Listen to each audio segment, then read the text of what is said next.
Welcome to Zwida Media. If you're new to this channel, please subscribe. Don't forget to like, comment and share. Here's a new video for today. Enjoy.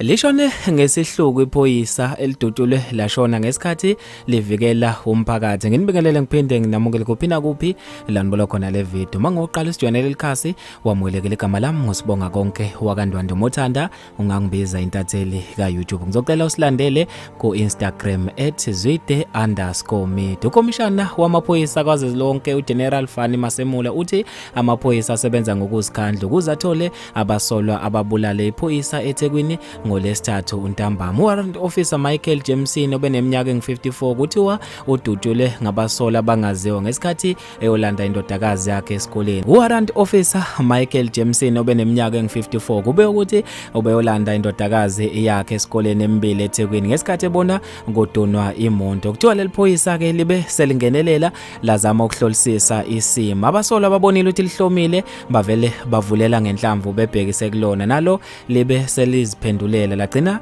selidubulekile lashona. Amaphoyisa aphume umkhankaso wokuthungatha abasolwa laba abashaye bachitha kanti kube ukuthi izimoto ezimbili bezebiwe zibe sezitholakala eHammersdale lapho eshiwe khona ngesikhathi abasolwa bebaleka. Ukomishana wamaphoyisa akazwelonke uMasemula uncome uJameson ukuthi ufe eliqhawe ngesikhathi evikela umphakathi. Uthe angithathe leli thuba ngibonge noma ngidlulise amazwi okubonga umufi ngokusebenza ngokuzikhandla nokuzinikela kwakhe emsebenzini wakhe. Abe esedlulisa namazenduduzo emndenini kamufi. Bafethu ke lezi indaba ezibhlungu ngendlela emangalisayo sithi dudu kumndeni kanye nezihlobo. Mina njengentatheli ka YouTube bafethu sengiphuma kanje ngithi ane ngibambe evidweni elandelayo.